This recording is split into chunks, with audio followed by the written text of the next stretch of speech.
మన ప్రభువైన యేసుక్రీస్తు నామములో మీకు మా శుభాభివందనములు.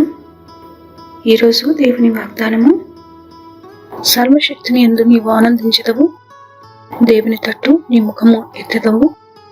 నీవు ఆయనకు ప్రార్థన చేయగా ఆయన నీ మనవి ఆలకించును.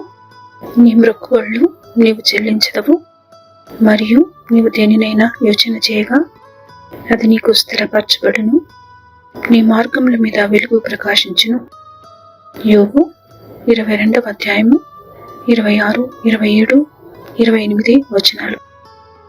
You will find delight in the Almighty and will lift up your face to God.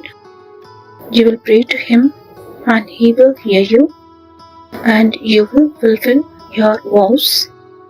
What you decide on will be done, and light will shine on your ways. Job chapter 22 verses 26, 27 and 28. ప్రార్థన. ప్రేమగల తండ్రి, అనుదినము మాకిచ్చుచున్న శక్తిని బట్టి, సమయోచిత సహాయంను బట్టి మీకు వందనాలు. మీ వాక్యముతో మమ్మల్ని బలపరుస్తూ, ధైర్యపరుస్తూ, ఆదరిస్తున్నందుకు వందనాలు. మా జీవిత యాత్రలో ఎదుర్కొనే ప్రతి పోరాటంలో మాకు జయమిచ్చి నడుపుమని యేసు నామములో వేడుచున్నాము తండ్రి. ఆమేన్. Have a blessed day. God bless you.